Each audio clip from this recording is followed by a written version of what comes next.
Okay, so let's start off by just giving like a quick preamble as to sort of what this story is about and why it's significant today. Sort of just about how we discussed about the institutions and sort of they keep changing the rules in the middle of the game uh, whenever we think we got like a strong footing. Maybe that'd be a good place to start. Yeah. So it's been a 7-year fight, and at every step or every year, it seems like the grounds in which on the micro scale, right? If we were to zoom in and scope in on the micro scale of things, the reasons for my discharge seem to shift constantly. So, for example, I'm disenrolled for demerits. Demerits are academy-specific, I guess you could say, rules or a system of accountability. The threshold for a cadet to be recommended for disenrollment is based off of demerits. You can only get 200 demerits within your cadet career.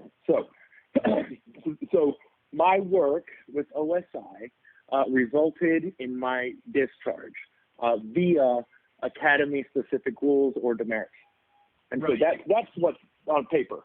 Your work in OSI, if you discounted that work, you would have not hit the demerit threshold.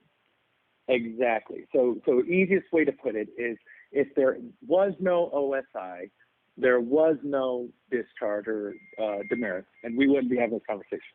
Period. That's as simple as it goes.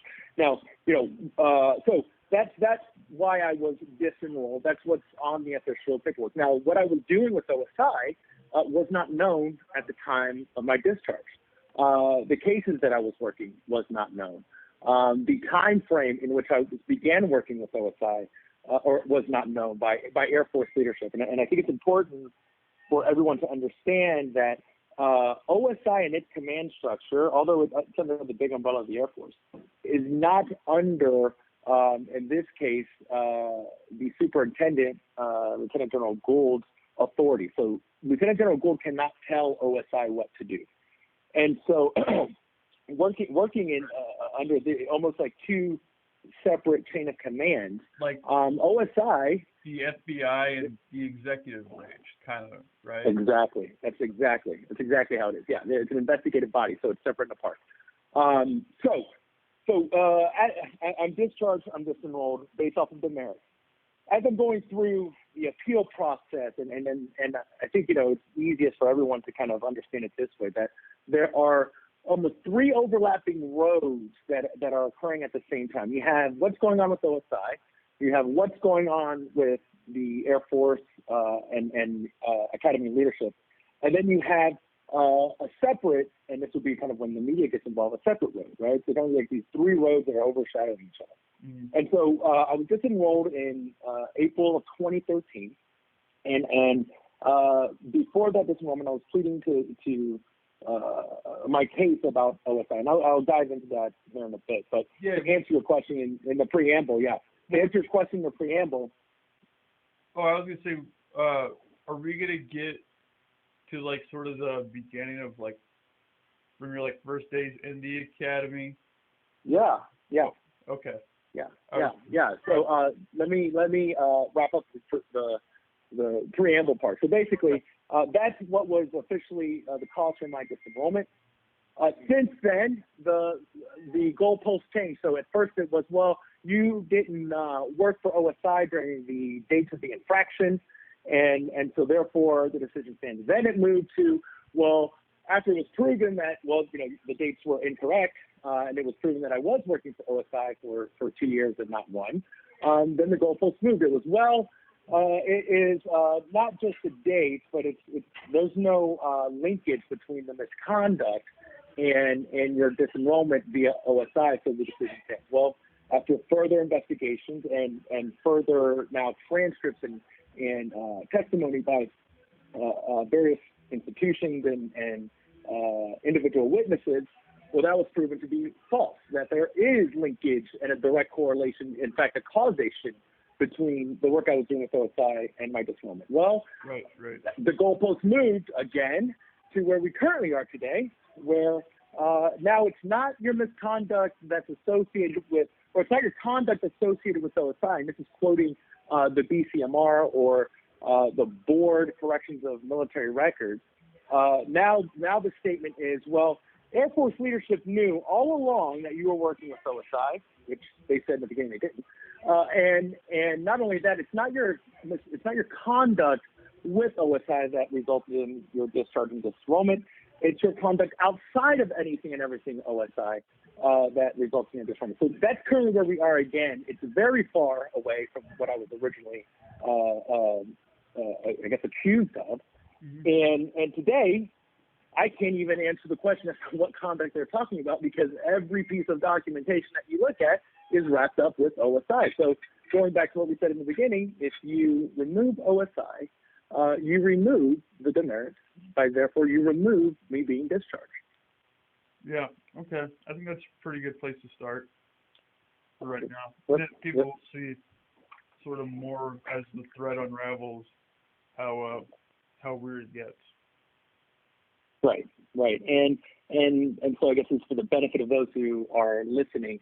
I think the easiest way to consider this first chapter, if you will, and going forward is, let's think of this as like season 1, right? In which, here's the background, here's what happened. And even then, and I think you know this too, it's still brief, because if we were to get to the bolts and nuts of everything and walked every case and every perspective of working with OSI, I think that you could have an entire Netflix 12-episode series on just that. But I guess for the purpose of giving enough background and also moving forward in the story, I'll try to keep it succinct, detailed, but also brief enough, right? But definitely able to answer, provide information, and anything else that might come up or questions. And if I don't, I'll simply say I don't have, or I don't know, or I can't really speak to it because I don't have any facts or anything to substantiate that. So I guess on a personal note, I'm from Texas originally. Grew up in a single-family household. I had 2 younger sisters. Definitely didn't fall on the rich side. In fact, we grew up pretty poor, and I grew up in kind of the ghetto side of Abilene, Texas. I was one of those weird kids growing up because I was homeschooled for a bit. Then I went to high school, public high school, played soccer all my life, worked a landscaping business so I can make money to pay for soccer. And then in 2006, between 2006 and 2007, applied to the academy, which is arduous by itself. Had to get an appointment letter. At the time, it was my congressman, Wendy Nagelbauer, and I got accepted into the prep school in 2008. And the prep school, in brief, is on academy grounds in Colorado Springs. It's not exactly the academy, although it falls under the academy's umbrella. But the prep school is designed for mostly athletes. It's like 98% athletes, and about 2% former enlisted people. And the purpose of that is to say, hey, if you're a student athlete going to the academy, this is going to be like unlike any other experience you can imagine, right? You're going to be demanded, and the standards are at the highest level across the board. Oh, can you hear me? Yeah, I can hear you. Okay. It went really quiet, so I wasn't sure. But anyway, so the standards are high. And so the prep school is designed to do is to prep you for what you're going to have to handle and manage at the academy, from academics to the military demands, especially if you're an athlete, to your athletic side. So I spent a year at the academy, didn't have any issue. The prep school works exactly like the academy in terms of its academic, military, and athletic systems. That includes demerits, and I didn't have a single demerit at the prep school. In 2009, was my freshman year at the academy. So I had to go through basic again. And so I went through basic at the prep school. And then I went through basic again in 2009. And, to be honest, notwithstanding this fight that I'm in now, but if you were to ask me back then in prep school, I thought, wow, this is completely different. I wanted to play soccer, right? I wanted to get a scholarship. I wanted to not lose my scholarship. I had a knee injury my junior year in high school. And so what originally, attracted me to the academy was not, the service aspect to the country, was not the uniform, right? It's actually pretty shallow. And I just wanted to play soccer. I thought I was going to be like a pro soccer player. With that knee injury, I tore my ACL. My athletic career is obviously in question. And one of the only reasons why I went to the academy at the time was because I thought, well, if something happens to my knee again, at least I can get my diploma, and not have. What year was that? Yeah, I tore my. That was in 2006. So it was right at the beginning of my junior year in high school, and so that's right when you're getting recruited, right? In terms of sports, NCAA regulations allows your college coaches to approach your high school students their junior year. So kind of right there where it's recruiting season, I tore my ACL, and I spent just hours every day trying to rehab my knee so that I can get back on the field, so that I can get a scholarship. Like I said, my family didn't have a lot of money at all. My mom was a daycare provider, and she was doing everything she can to support and provide for us. And so I didn't have a second option. Sports was my way out, so to speak. And my way to help the family. And so when I tore my ACL, it was not just personally devastating, but, I felt almost like I had a responsibility to my family, right? And I didn't want to let them down. And so when I tore my ACL, I was, 2 and 3 a days, right? Waking up at 6 a.m. rehab, 12 o'clock rehab, in the evening rehab, and within about an ACL tear usually takes about, I want to say, 6 months to almost a year before you're able to run, cut, sprint, and get back to your sport. But eventually, I didn't have get recruited to the academy, and let's kind of start from there. Yeah. So you got into the academy. So I got into the academy, and when I got in my freshman year, it was freshman year. It's kind of tough to put into words what freshman year at the academy is like. I know if people ever look it up or research anything, there's a lot of traditions. There's a lot of, let's say, rites of passage as a freshman. It's your hardest year because you are not worth anything at the time, right? You don't have any civilian clothes. You don't have a car. You are walking at attention or running at attention anywhere but your ring, basically. So you definitely build a very strong bond with your other classmates and your other squad mates. So my freshman year, playing soccer, going to class, learning, and trying to survive. It's just a game of survival my freshman year. So that's in 2009. 2010, my sophomore year, right? Sophomore year is a whole lot more loose.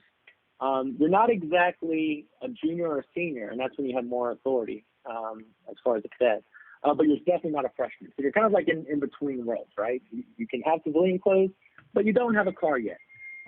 You have kind of low-level jobs and positions within your squadron, but you still have a little bit of a say in a room. And so between 2009 and 2009 to 10, or 2010 to 11, excuse me, was my sophomore year. And, when it came to demerits and misconduct, I definitely got my fair share in terms of demerits. And this is something I've never debated, right? I ran a prank as a sophomore or a freshman going into my sophomore year with several of my other sophomore classmates. And if you ever know someone at the academy or you go to the academy, freshman pranks are pretty traditional. It's almost, again, going back to that rite of passage. So this is definitely isn't unheard of. What we did is it was a basic prank. Basically, a friend of mine dressed up as a basic. I was a cadre member. We enacted like a scene that he was getting beat. By beat, I mean doing push-ups, right? We call that, say, like a beating. I was already going to do push-ups in front of the, I was literally beating him. But it was, we call it getting beat or getting smoked, right? And so basically just yelling at him while he's doing push-ups. And he went running right by the chapel wall, and there were a bunch of visitors there. They took pictures, and they had thought it was real. I went running after him, and we went running over the chapel wall into the woods and got in the car and was like at our last and went to Sonic and got a drink. Little did we know that people thought that it was an actual real live basic or freshman at incoming class, and there was an actual real life running away. So we didn't know this, and this wasn't our intention, but they ended up closing the base down and taking accountability because one of the officers saw what happened and thought it was real. So after we went to Sonic and had our laughs, when we got back to base, we saw all the emails and all the notifications that there was a basic that ran away and everyone thought it was real. Well, long story short, we turned ourselves in, said, it was us, it was a prank, and I got 50 demerits for that and put on conduct and absence probation. So I was on conduct and absence probation for that summer for that prank. For like perspective purposes, like, somebody probably graduating with, I don't know, I'm just throwing a number out there, 100 demerits, that's not uncommon, right? Like 150 even? Not at all. I mean, cadets, for Pete's sakes, I believe, Lieutenant General Gould was almost at that 200 mark when he graduated. There are stories, and I know there's some documentation out there that, it is more uncommon to have a cadet graduate with no demerits than it is to have a cadet graduate with demerits. Put it to you that way. Okay. You can get demerits for anything. Let's say that you're supposed to have your door open and you didn't have your door open, you can get demerits. Let's say that you have a dentist appointment and you missed your dentist appointment, you can get demerits. So think of anything, right? You're late for breakfast, demerits. You're late for class, demerits. It comes across the board. So anything that you might do, you can and will get demerits for. And you only get 200 like your entire 4 years there? What's that? You only get 200 of them your entire 4 years there? Yeah, so once you hit that 200 mark, it's presumptive disenrollment. You're only allowed 200 for 4 years though, right? That's correct. Yep. Did they ever roll them back at all? Is there like a thing where you can get... Not that I've ever heard of or seen. Okay. I've never... when you graduate now, and this is important for everyone to understand, demerits are not, say, criminal offenses. Demerits, like I said, you could not shut your door or open your door when you're supposed to, and you get demerits for it. Demerits don't follow you when you graduate, right? So once you graduate from the academy, you have a clean slate, right? You're now under UCMJ Air Force rules only, not academy rules. Mm-hmm. And so if you have 199 demerits and you graduate, there is no more talk within the military of demerits. It's not even on your record, right? So yeah, that's it's a short-term limit, and you can only get 200 in your whole 4 years.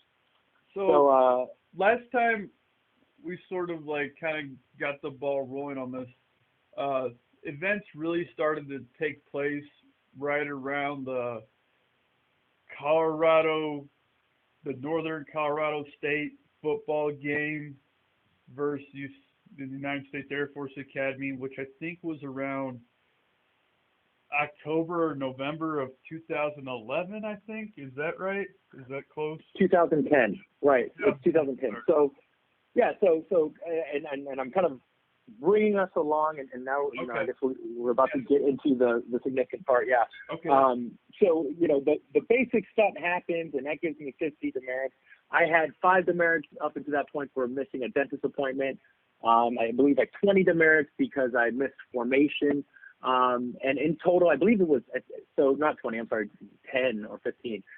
In total, at that time, I only had 70 demerits, right? So by October 2010, of my sophomore year, I had 70 demerits, 50 of which came from that freshman prank, or that basic prank. And oh, by the way, you know, all the commanders and everything, you know, once we were done serving our punishment, they were laughing with us, especially the officers that graduated from the academy. They were, you know, smoking, joking, and kind of, you know, calling us knuckleheads. We knew we, you know, messed up, but there was no, I guess the point I'm making is there was no hidden malice or finger waving or being like, you know, we hate you, you're ostracized, you're a terrible cadet. It was more like a fireside chat where everyone's sharing their stories, and, you know, the commanders telling us what they did when they were basic, you know. So that was kind of the rapport at the time. Going forward, in 2010, there was an Air Force Navy game. In this Air Force Navy game, we won. We won against Navy.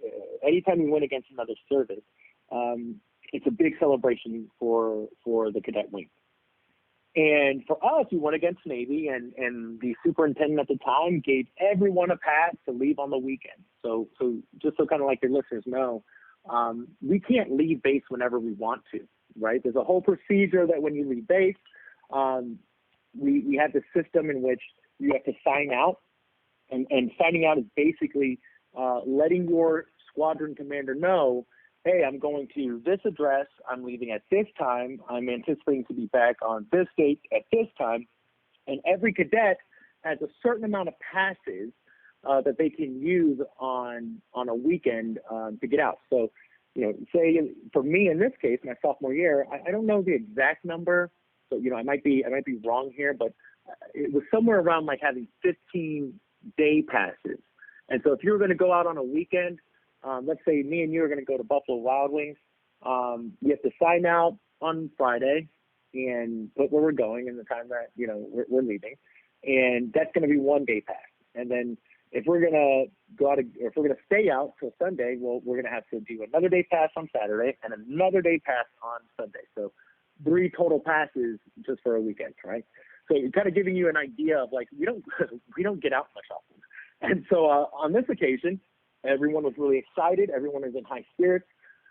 And we go to, after we win the game against Navy, the superintendent gave us all 3 passes, every cadet in the wing. So myself and other classmates, we went and celebrated and heard of a party that was going on in Divide, Colorado, and knew some people that were there, and we said, hey, yeah, let's head up there and let's celebrate this win. Just to put find out perspective real quick, yeah. You guys are going to a party in Divide, Colorado, which I would have to say it's not close. It's probably like a 40-minute drive or maybe 35-minute drive up steep mountain hill. You know, I don't know. In the case of you guys being drinking or whatever, I mean, I don't know. It's not easy to get there. Yeah, and we're sophomores too, right? So for us to get a car, because we don't have cars yet, right? So we have to ask an upperclassman. It's a whole. I mean, you think we had to learn how to plan very early because we had to get a car from an upperclassman. So that we could drive to Divide, which, you know, you're right. It's in the mountains. You know, there are cabins back there. This isn't like, you know, off of a city street. We had to really drive 45 minutes. So we had to plan. If you're of age to drink, you got to plan a DD. Definitely got to plan a DD. If you're if you don't have a DD, then, you know, hopefully you can stay there because this is no easy thing. And so, yeah, so me and a few buddies, we piled on into the car, we signed out, and we went to this party. And, you know, I had a bunch of friends there, a bunch of classmates from prep school year, a bunch of friends from other squads. And it was a good time. There were also Navy midshipmen there. There were civilian girls and civilian men there. So other cadets that were from Colorado, you know, they invited like their friends or like people from other universities. So, you know, I want to say that the party, it was a big party. It had maybe 50 to 100-ish people. Whoa. That's cool. So yeah, so when we were there, and you can just kind of imagine the party atmosphere. You know, you've got beer pong tables and things like that, celebrating the win. Just, you know, I guess all the imagery you can think of. There was a friend of mine that was there, right? And she had been sexually assaulted, and I didn't know at the time the specifics of her case. I didn't know at the time when it happened, what exactly happened. I didn't know anything. But what I did know is that she was not okay. I have two younger sisters. And like I said, I grew up in a single home with my mom. And seeing that, right, seeing that not just a friend of mine, but a female friend of mine isn't okay, you know, I wanted to do whatever I can to be there for her. And so while we were at the party, she was having, what's the way to put it? I don't want to say panic attack, but feeling highly uncomfortable, right? Maybe like an anxiety attack or something akin to like flashbacks. Basically, what you would see maybe with someone with like PTSD, right? And you know, I saw it. What's that? This sounds like a panic attack. It's fun. Yeah, you know, I'm not a psychologist or anything like that, and so you know, I don't know exactly what defines a panic attack. I just don't want people to. I guess the point I'm saying is like she wasn't in a corner shaking, but she was definitely bothered and just kind of looking for a space to catch her breath, if you will. And I saw that and recognized that, and you know, I took her by the hand and we went and found an empty room. I asked her, you know, hey, you okay? Do you need anything? And she let me know that, you know, she just kind of needed to breathe, so to speak. And so I told her, hey, you know, I'm here if you need anything. And I left the room, shut the door, and you know, there's a lot of guys, and everyone's, you know, kind of drunk and having a good time. And well, she was, but but she was in there like cooling out and chilling out while you stepped out of the room, just so we're clear on that. Yeah, just so it's clear, she was in there, trying to catch her breath, and I stood and kind of stood out Right in front of her door, just to, right outside her door, just to make sure that she was okay. So after I don't know how long it was, but at some point we returned back to the party, and kind of carried on. Well, unbeknownst to me and everyone else, something happened with some of the cadets outside that triggered a noise complaint, right? And I don't know exactly what it was, but there was a noise complaint that was triggered. So the cops came out there. When the cops arrived, you can think of, obviously, especially being a cadet, everyone is freaking out, and it's interesting because you have civilian students in there, and they're just kind of like, this is no big deal. So what? The cops are here. The majority of us are like, oh my God, the cops are here, right? Like, what happened? What is going on? So the cops came, they knocked on the door. Myself and several other cadets were speaking to the cops, you know, asking, you know, hey, what's going on?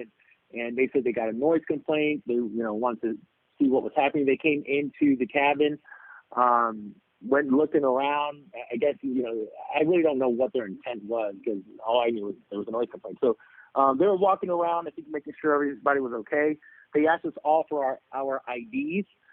So we gave our IDs, and this is important for everyone to know. When they got our IDs, of course they ran our names, right? And the majority of us gave them our military IDs, right, our tech cards. And what the cops were looking for was to see if there was any underage drinking going on, right? So I gave my tech card at the time.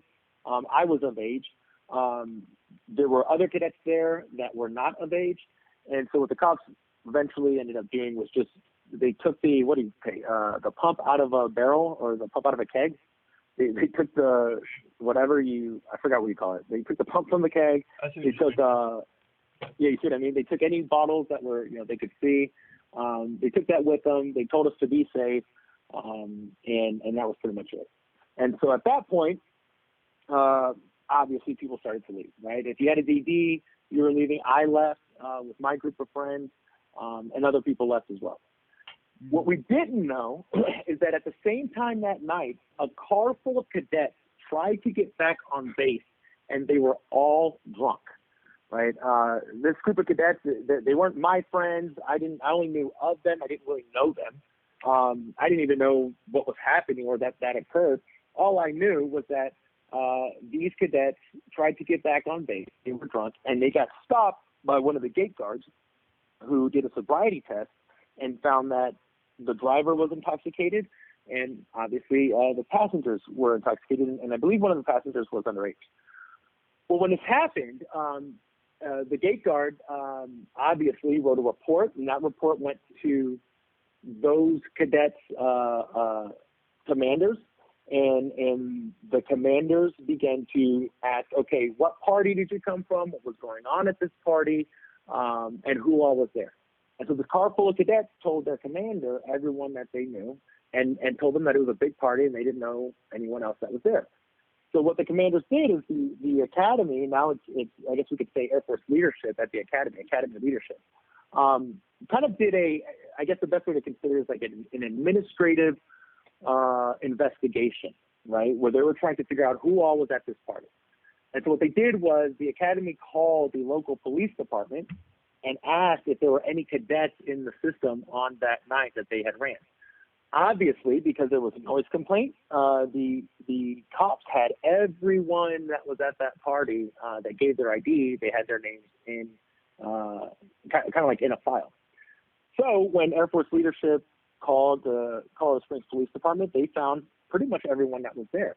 And so about a week, I want to say, after the Air Force Navy game, the Air Force or the Academy leadership was running kind of a pseudo investigation about this, what would later be known as Divide Party, Divide 40 Party to be specific. And if you were to Google this, you would find articles, because it became known as the Divide 40 Party because 40 cadets were being investigated and looked at for being at that party. Okay. I didn't, again, this is something I didn't know at the time, but there was spice at that party. Spice is a synthetic form of marijuana. Yeah, everybody knows what spice is. It's okay. Hey, look, I'm the awkward homeschool guy, right? So I don't know. Yeah. So there was spice at the party. I didn't know there was spice at the party. I didn't know any of that, right? I didn't even know what it looked like or who was smoking it or whatever. But there was spice at the party. And as the Air Force Academy leadership is doing their investigation, they find, or some cadet somewhere said that there was spice at the party. And so that triggered OSI to get involved. OSI stands for Office of Special Investigation. And they're basically the federal agents that investigate everything from counterintelligence to counterterrorism to fraud, waste, and abuse. Anything that hits a federal threshold, that is what OSI looks into. In this case, because spice was there and there's a zero tolerance policy for any illicit drug use, they were called up. So within a week, OSI was now involved. And again, at the time, I didn't even know who OSI was. I knew that they were part of the Air Force, but we had never had any briefings or anything like that to tell us, this is OSI and this is what they do. No clue, right? I just know it's a 3-letter acronym. I had to Google it, and I thought, oh, this is like NCIS, the TV show. They're kind of the same thing. Mm-hmm. So within about a week, OSI was running a series of investigations on several cadets. I wasn't one of those cadets. But I was brought in to OSI and questioned as a witness. And I was questioned about the spice, and I was questioned about a sexual assault. I didn't have any information. In fact, I didn't know up until that point that they were asking me about my friend who was sexually assaulted. That was in the room, correct? That was in the room. And you know, it devastated me. You know, if you want to think it, to kind of give you guys an idea of, it's an actual interrogation, right? I mean, everything you could think of in terms of like good cop, bad cop, lasted, you know, maybe 5 or 6 hours where, you know, hey, you want to drink of water? Like, hey, yeah, you know, you're sitting in a small room, you know, there's a camera, one-way mirror, basically kind of just smoking and joking, small talk in the beginning, and then letting you know, hey, you're not under investigation. You know, we don't have to read any rights because you're not charged or anything. You're just a witness, and we're just trying to get more information about what you may have seen and know about this party. I told them everything I knew, right? And I mean, it was in the beginning really quick, right? And I was like, this is who I went with. This is when I got there. This is when I left. This is what I saw, so forth. They went back.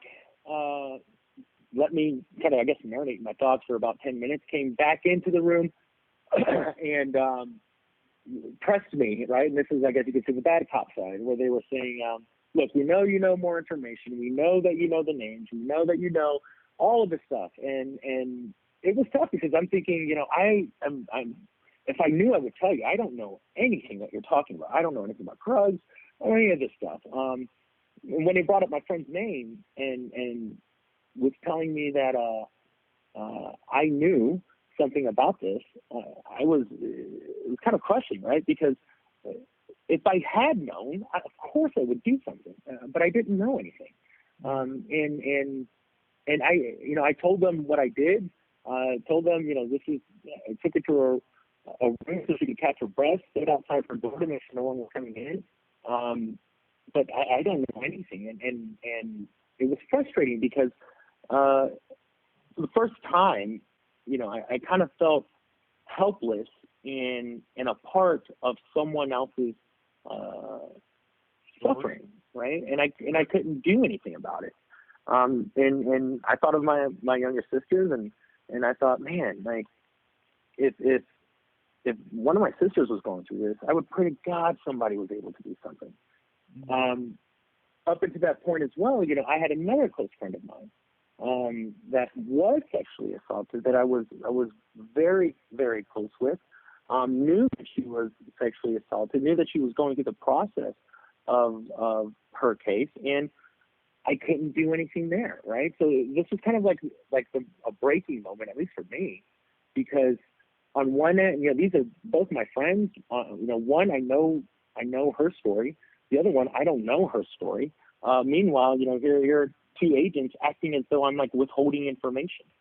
So they went, you know, I was almost with tears in my eyes, kind of saying, look, I don't know anything. They went back, came back to the room, you know, eased up and said, well, you know, you seem like a guy that wants to do the right thing. And you know, I'll never forget this. The agent came in, the lead agent at the time, said, you know, you seem like a guy that wants, okay, so Special Agent Munson came in and said, you know, you seem like a guy that wants to do the right thing. You know, you seem like a man of honor. And I mean, I'm not perfect, right? But that's what he said, and to me that meant something. Mm-hmm. And so he said, you know, if you had the opportunity to do something to help someone like your friend, would you take it? And of course I said yes. He asked me if do you want to help prevent things like this from happening? And of course, yeah, absolutely. I mean, why wouldn't I? So he went back with the other agent, came back to the room, and said, okay, well, we're going to contact you. Here's my card. Here's my information. And began to break down and explain what a CI, at the time, though, it was called a CS, which is stands for confidential source. But I'll just say CI because that's what it's more commonly known as. Basically telling me what a CI or a confidential informant is, and letting me know that, hey, here's a number that you can call. It's called a hey number, right? And a hey number is essentially it's a number that's not a military, I guess in a military phone book, right? Where I would call in emergency situations to say, hey, here's what's going on, or what have you. And the person on the other line only answers with hey. So, instead of answering like, Air Force Office of Special Investigation, Detachment 8, how can I help you? This hey number is just specifically for moments where you need to call someone and talk to someone under the auspices of just a normal person. Let me know that there was a declaration of agreement, which is essentially, and this is important, a declaration of agreement is basically saying that you won't disclose any, or pretty much any OSI tradecraft. You won't disclose or discuss any investigations, both open or closed. You won't break any rules. So basically, you won't go and do things and put it back on OSI. That you will notify OSI of pretty much every and anything. That you will only do what OSI will, kind of tell you to do. So kind of outline, giving you the parameters of your involvement as a CI, right? That your engagement with OSI now is between you and the agent, or you and OSI and nobody else. I didn't know anything at the time. I had 70 demerits up until that point. I didn't know, I knew of 2 victims that were my friends, but I didn't know of parties that were going on around town. My circle of friends were not at all into anything criminal, malicious, or whatever. So I didn't have anything to give at that moment. And so my first task or directive, or I guess you could say objective at the time, was to just get more information, right? Get to know the who's who. Get to know, where the party is going at. Get to know who is the distributor for the spice.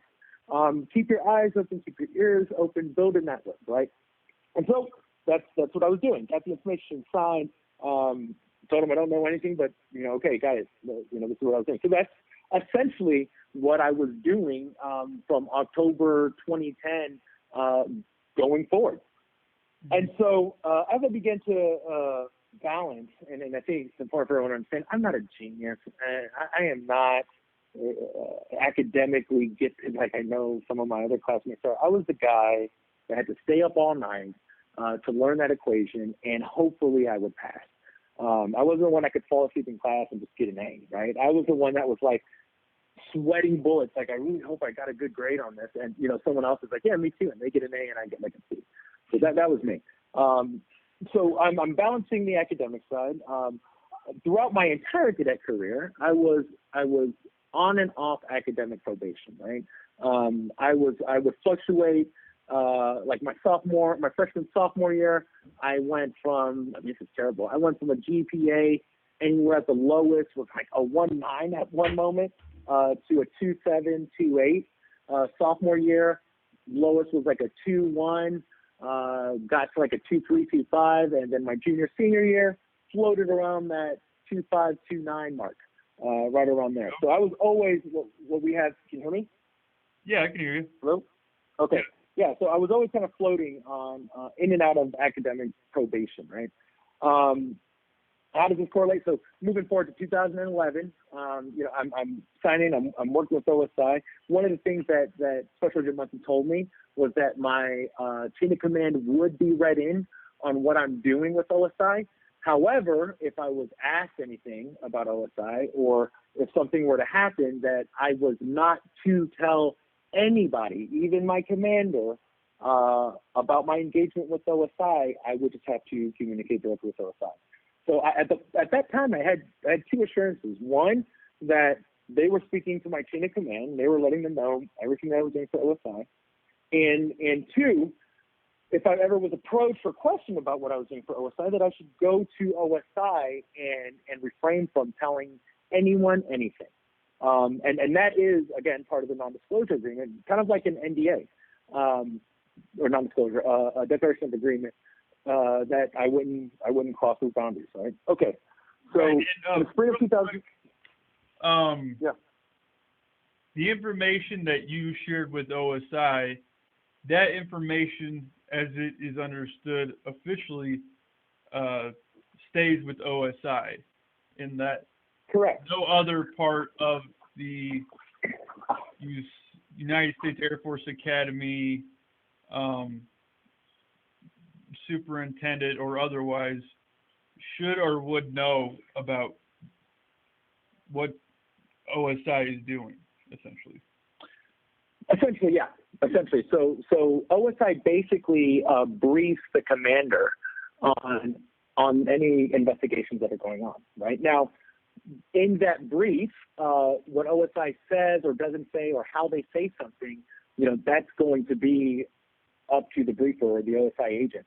But they do brief the commander. So, they and I'm kind of, to kind of press fast forward just a bit here, what I would later find out is they were not briefing the command on the full extent of my involvement, right? And so, yeah, they were letting them know certain things. I didn't know this at the time. I'm thinking my commanders know everything that's going on. But I would later find out that they weren't being very clear or explicit, or in some cases actually contradicting or just lying about what I did for them. And so I don't want to get too far ahead of myself, but in 2011, began to, I didn't know what exactly reached federal threshold, right? So I was checking in and calling Munson to let him know anything I maybe thought, right? Some things were valid and other things were not. So, for example, I would call and I would let them know that, hey, I heard about a party that was going on. I know some people that are going. I don't know if there's going to be drugs or anything there, but I think that somebody that does do spice could be there, right? And that's not anything, right? But I didn't know. I was just trying to figure out and orient exactly what I'm doing here, right? So that type of intel wouldn't go anywhere, right? But there would be others, right? So, for example, the case with Asher Clark. There was a football party that happened, I believe it was somewhere between February and March that I had gone to. And this is, you can imagine, football parties are, night and day different than just your standard party. March one of these parties, 2011? Between February and March of 2011. Okay. So between February... Brought in real quick. What's that? OSI. You got brought onto OSI November-ish of 2010? It was October of 2010.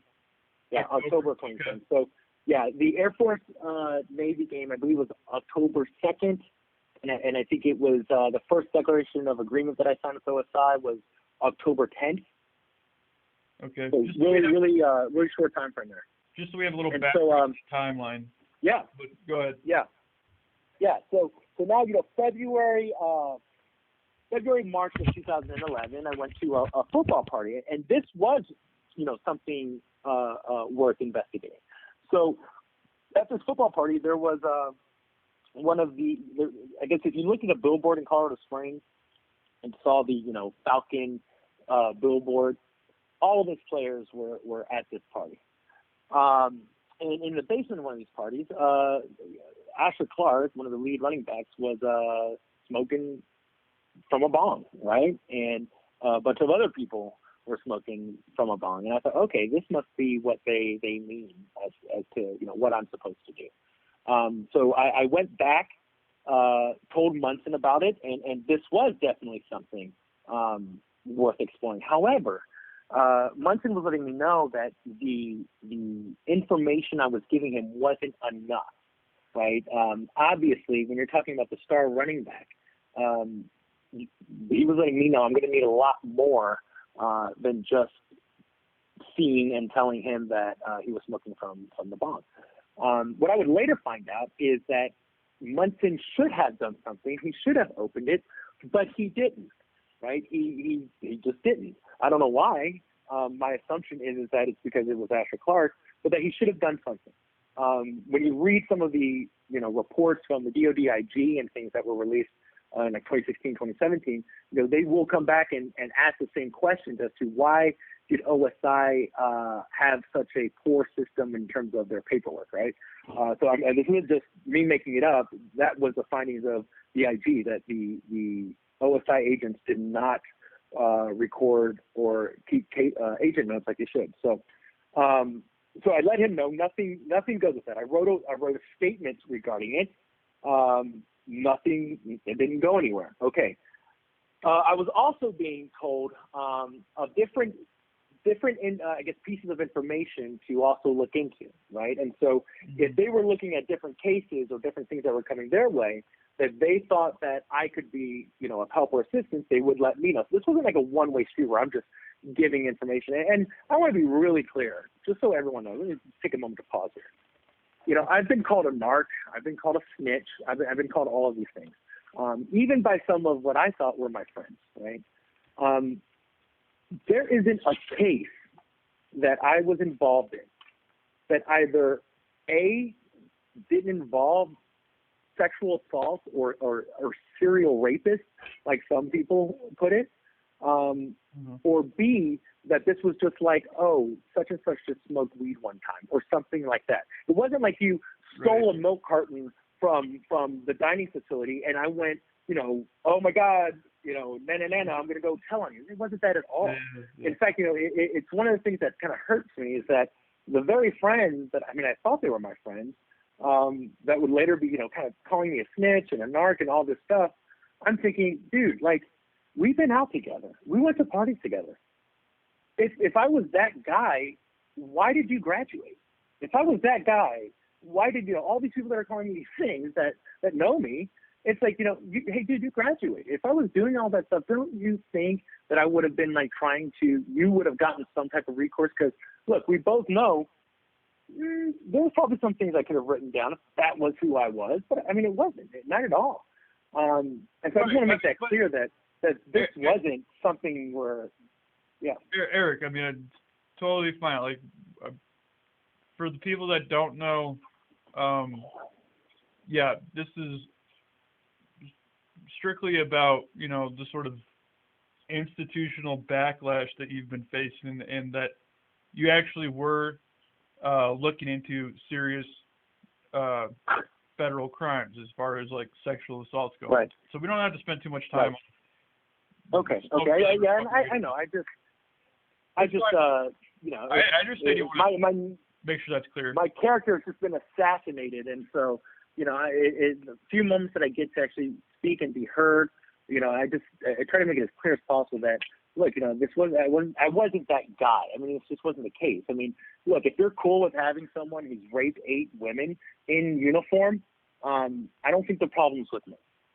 So anyway, let's move on. That's fine. Around the February-March timeframe, at the same time as I'm giving this report information on Ashley Clark, I was told that there was a report that OSI came across regarding Claxton.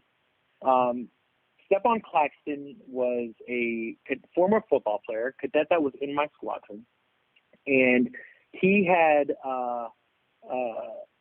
he's a preppy too. So to give you a little background, he's a preppy. We went to the same prep school. We're the same class here. He's from New York. Big dude.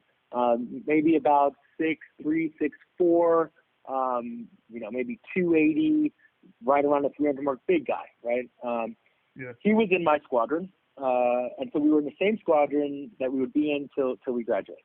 Well, Munson had let me know that I guess for lack of better words, Claxton was a person of interest, right? That there was information or intelligence, to be a little bit more specific, to say and reason to believe that he may have sexually assaulted another preppy current cadet at the academy, that they had gotten a report at that time.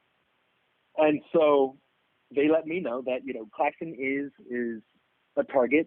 Track him, follow him. If he's going out, go out with him. You know, if you need eyes and ears to see what's happening and what he's doing, right? Now you got to think.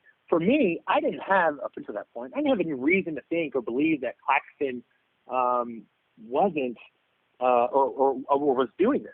And I think it's kind of important because these things happen often with people that you know, right? Whether it be the victim or whether it be the perpetrator, you can never know necessarily what's going on in the dark or what's going on behind closed doors. And I had no idea when it came to Claxton. In fact, Claxton and a few of my other squad mates ate, I think it was dinner or lunch with my mom and my sisters when they came out to visit, right? So kind of putting it into perspective, Claxton, I consider Claxton not my closest friend, but definitely someone that was out with me and my closest friends. And up until that point, I look back and I'm like, my God, like this dude was laughing and joking and hanging out with my family, with my mom, with my two younger sisters, or with my younger sister.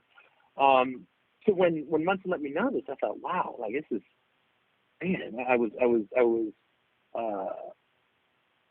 just like every emotion, right? Like I was sad, I was angry, I was pissed off, and almost just like screw that dude, man. Like that's screw that dude, right? And so anyway, that's what I was directed to do, to track, target, and report any and everything about Claxton. Okay. Mm-hmm. So in the end of March, there was an incident that happened with Claxton. I began, when I got that information, I began doing what they said, following Claxton. And by following, I mean, hey, there's like, I guess it's certain, this kind of taps into tradecraft a bit, but it's not so black and white where you're like, hey, where are you going? Let me follow you, or something crazy like that, right? It's hey, you going out to dinner? Okay, cool. Yeah, I'll go out with you and a few buddies, and I'm not gonna necessarily be by his side the entire time, but I'm going to be there, be close enough to do something if something is happening, or to report something if something is happening. Okay, so that's what I was doing. And an incident occurred in March, end of March, I want to say. So end of March, March or April, one of those months. Anyway, Claxton, this was on a weekend where we had a down weekend, so we didn't have any duties or anything like that. And Claxton had sent me a text and said, hey, come to my room later, right? And I thought, oh, okay. One of my other really good friends, who was also friends with Claxton, said, hey, yeah, I'm going to go to Claxton's room later. You should roll through or stop by. And I thought, okay, cool. So I went to Claxton's room on this night. It was on a weekend. And when I got in there, everyone was kind of hanging out. There was a few upperclassmen. So, a class above me, like 2012. There was a few of my close friends and so forth. Well, Claxton, and I didn't know this at the time, but everyone was drinking in the dorm. Now, is this common? Not really. Do people do it? Yeah, they do it. And it's that whole idea of, I guess, be smart about being dumb kind of thing. It's a big no-no. You do not want to get caught, even if you're of age, drinking in your room. It's a huge no-no. Okay. So Claxton had a 2-liter Coke that I think it had Jack or something like that in it, right? I didn't know that it was tainted until I poured a cup and tasted the alcohol and thought, oh, this is why everybody's here. I thought everybody was just kind of hanging out. It's not uncommon for everybody to go to one room, play video games or whatever. But everyone was drinking. Okay, cool. Not a big deal in terms of what I was asked to do. That's not a federal crime, right? That's not something you necessarily report on. However, one of the cadets brought in a female to the room. That's another big no-no. So he invited her over to come into the room. She came to the room, and there's a rule at the academy called behind closed doors.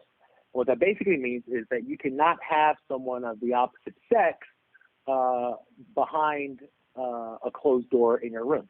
Okay, so my friend brings or invites this female over, and she comes over. Everyone is hanging out in the room, laughing. She's also drinking, so forth. Okay, I don't know this person, right? Completely off the radar, no idea. But alcohol room, female, Claxton. It doesn't take a genius to say, okay, let's make sure both nothing happened and that we're here to report if anything, right? So about I want to say 30 minutes to an hour of being in there. My friend began to leave. People began to leave. I began to leave. The female that was in the room also leaves, right? So there's no one, to my understanding at that time, left in his room. I go back to my room. I call OSI just to report the fact that this was happening, and it wasn't just to report alcohol. It was to report that this female was in the room, and they were, Claxton was being somewhat flirtatious, but, I wouldn't say it was enough to say, like, hey, something's going to happen. But I thought it was enough to report and say, hey, this is probably something we want to document just so that we can keep account of, right? So I called Munson. No one picked up, and I thought, okay, well, it's not the first time. That's happened before. So I will let him know whenever he calls him back. Well, about 30 minutes, I want to say later, 20 minutes later, one of the friend of mine that brought the female to the room, he comes to my room and he says, hey, we got to go. I'm just going to make up the name here so that people understand.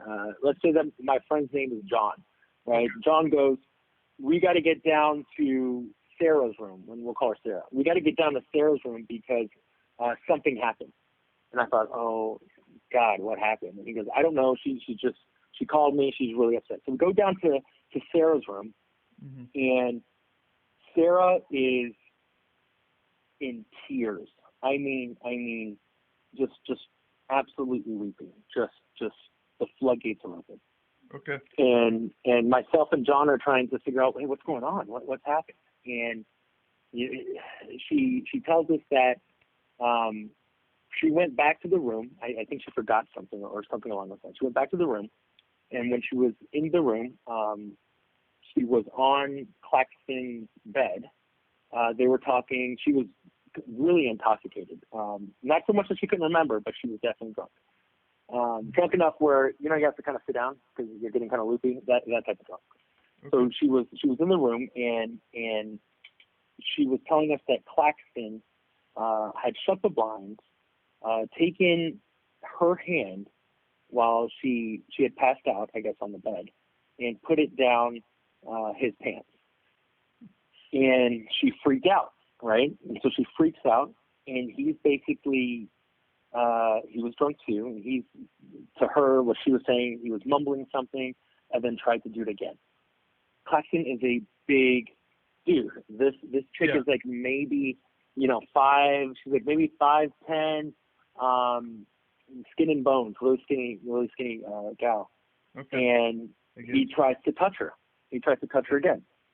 And she's freaking out, and she's kind of backing up against the wall on the bed, and basically getting to the point where she's begging Claxton to let her leave. So she leaves, goes back to the room, and that's when she calls John, and John comes to my room, and we go down there. I don't know what you say when someone says something like that. Like, aside from OSI and aside from everything that you're doing, what do you do in moments like that, right? It's tough. What can you say that makes things better? Mm-hmm. So what myself and my friend did is we prayed with her and said, go to SARC. SARC is the sexual assault. I forgot exactly what it means, but it's basically the committee or the part of the institution that handles sexual assault. So we said, go to the SARC and make a report. And she was nervous. And then why was she nervous? Because there was alcohol involved, and she didn't want to get kicked out. And I and John, we told her, hey, make the report. We'll support you, whatever you need. Right? If you're going to go and make a restricted report basically means that there's not going to be an investigation, but you as a victim can talk to a counselor. You can, if you need to, get medication or what have you. An unrestricted report is one in which there'll be an investigation and OSI will be notified. And what we basically said is, whatever you decide to do, we're there. right? If you want to go down and told her, don't worry about the alcohol. Don't worry about anyone else that was in the room. If you need to go make a restricted report or unrestricted report, hey, we're right there. And so she didn't know what she was going to do right there in that moment. And she didn't decide until a few days later, in which she told me and John that she was going to go to the SARC and she was going to make a restricted report. Okay. So she's basically saying that I don't want my case investigated, but I'm going to go so that I can get a counselor and so forth. For me, especially working with OSI, I was caught now in kind of a moral dilemma, right? Do I violate her request and her right to privacy and tell Munson what happened specifically, or do I not say anything, even though now we know, as a matter of fact, that Claxton is not a good dude. And I said that I would do something about that. And so, or at least I'd help and try. And so I spoke to Munson, and I basically told Munson this, that something happened with Claxton, and there was alcohol in the room. But she made a restricted report. And at that moment, he let me know that, you know, if you go any further or give any more detail, I have to investigate. He's obligated by law to investigate, right? If I was going to tell him the name, if I start to give more details, already getting to the threshold in which he has to investigate. So the best way I could put it, it was that moment where he knows what I'm saying, but we're trying not to violate the victim. Right. And so, you know, you can't go any. So he knows it's there unofficially, and I know it's there, but we're trying to respect the victim. Okay. So that happens in March. By that point, you know, March, April, I believe, at that point, we know, we're on a shadow of a doubt. Claxton, you got to do something about this kid, right?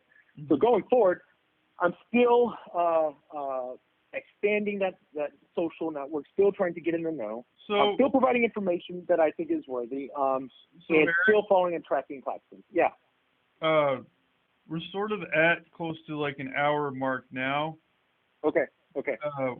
So we might just wrap this part up, but one thing I wanted to mention to you is in regards to the Dubé hearing, that when Munson went on trial, that significant thing that he said, do you know what I'm referring to? I don't. Which part?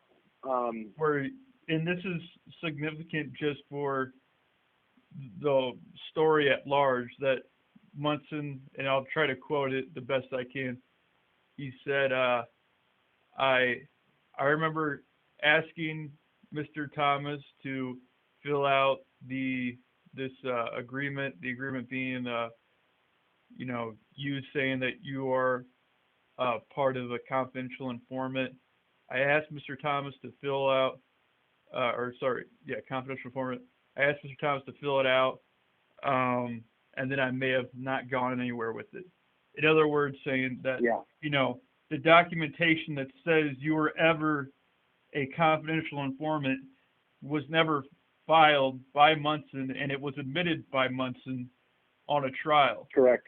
So correct. And that adds, yes, absolutely. So but the important part for the listeners is to understand that information did not come out until 2015, and I was already discharged in 2013. So 2 years later, the agent that I was working with finally comes out and speaks and says, yeah, I just didn't record the documentation.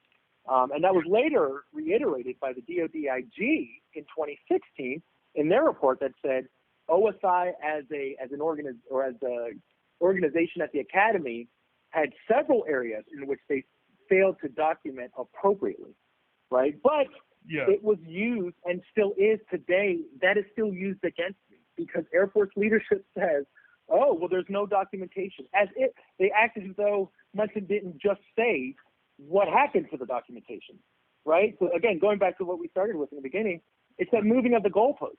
right? You have the agent that I'm working with telling you I didn't record it, and then Air Force leadership coming back to say, well, we just couldn't find any information on it, so we can't say that you were working at the time. It's like, what, kind of what world am I living in? Like, he's telling you what happened to it. What are you talking about? Well, I think that's sort of a good place to end on for right now, is just the idea of how, the institution at large was, changing the rules of the game in the middle of the game. Like we were saying before, I think a few days ago, like you're playing a football game and there's a flag on the field, and instead of everybody stopping and saying like, oh, there's a flag on the field, the other team gets to pick up the ball and run down for a touchdown, and then it's so exactly. And I don't have enough of a voice, which is why I think the people that are listening, it's so important that people listen and follow. All of the stories, big and kind of unknown for a lot of people. My voice alone is ignored and thrown down the cracks, right? But this, it takes the collective, and it takes just people that, I guess, care to say, hey, are you looking at the facts, or are you protecting the institution? What are we doing here, right? Like, for everyone to know, and I guess this is a good place to end on, even today, I have yet to have spoken with someone of authority with all my facts and documents to sit down and speak and provide my case. At the time of my disenrollment, I didn't speak to the superintendent.